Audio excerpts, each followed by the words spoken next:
Hello, loves. Janine Brown of JTB Love Ministry, and welcome back to my channel. Now, if this is the first time to my channel, please feel free to share, like, and subscribe. Don't forget to hit that notification bell, and don't forget to leave your comments, whether good or bad. Just don't leave nasty ones, because I'll block those, okay?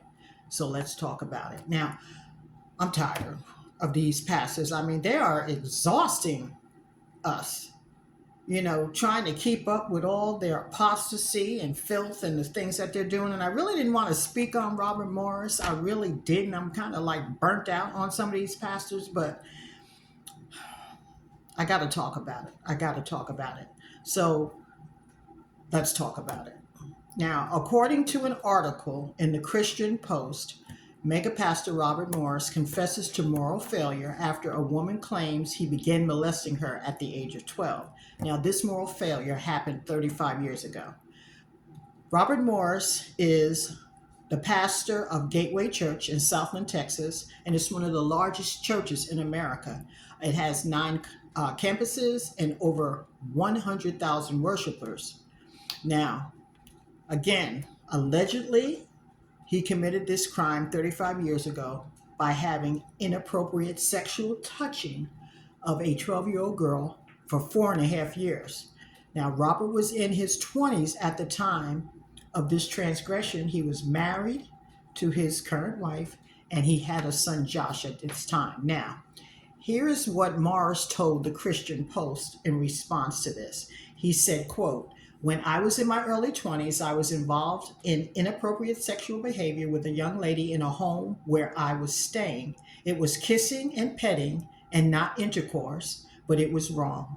This behavior happened on several occasions over the next few years," Morris said in a statement to the Christian Post after Gateway Church was asked about the allegations. Now, in March of 1987, he said, "This situation was brought to light and it was confessed and repented of. I submitted myself to the elders of Shady Grove Church and the young lady's father. They asked me to step out of ministry and receive counseling and freedom ministry, which I did. Since that time, I have walked in purity and accountability in this area," Morris added. Now, apparently, he stepped down for about 2 years, okay?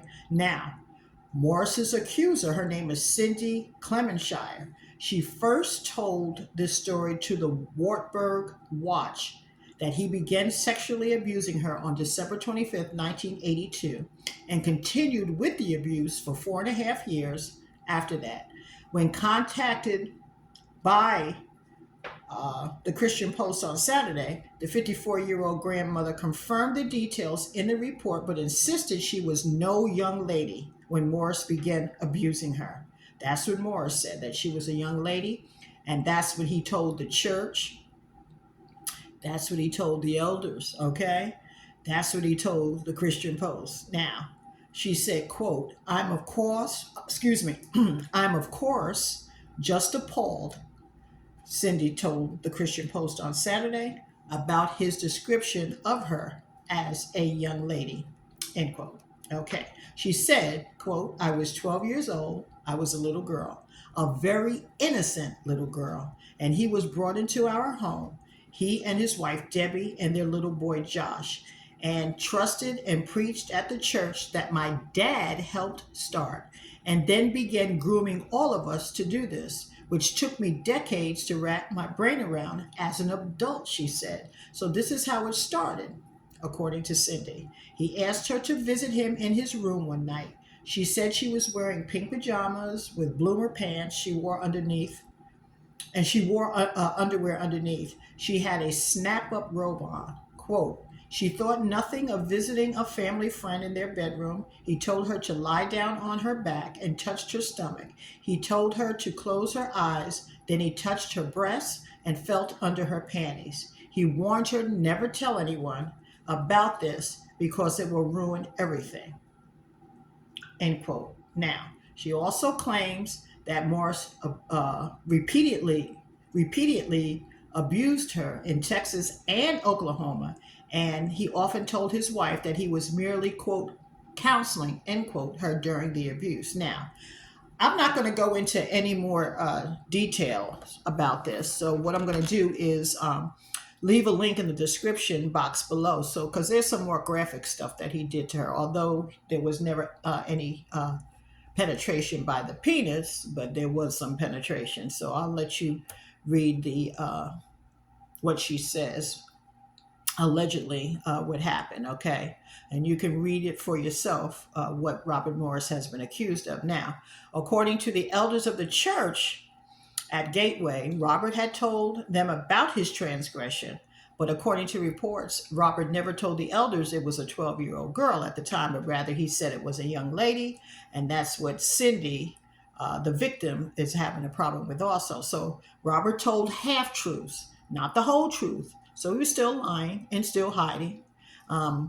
If you believe what the woman who is now 54-year-old says. Okay, so now, according to the elders of Gateway Church, Robert has been restored and since that time has led a moral life. But here's the problem for me.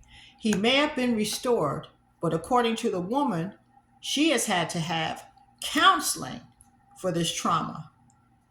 Years and years of counseling since this happened. So she has not been restored. And in 2005, she had requested that Robert Morris pay her $50,000 counseling bills. But Morris, through his attorneys, offered her only $25,000 and wanted her to sign a non-disclosure agreement and the attorney suggested that she caused the situation by flirting with Morris, and she was 12 years old.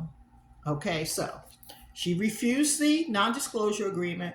She refused the agreement totally, and it's obvious the victim has not been restored. And the fact that Robert Morris refused to pay her counseling bills, he obviously has not been either. After what he put a 12-year-old child through, okay, for 4.5 years, he should have paid in full any and all bills and any future bills, okay? But he didn't. He had his attack dog attorneys attack her. So is he restored?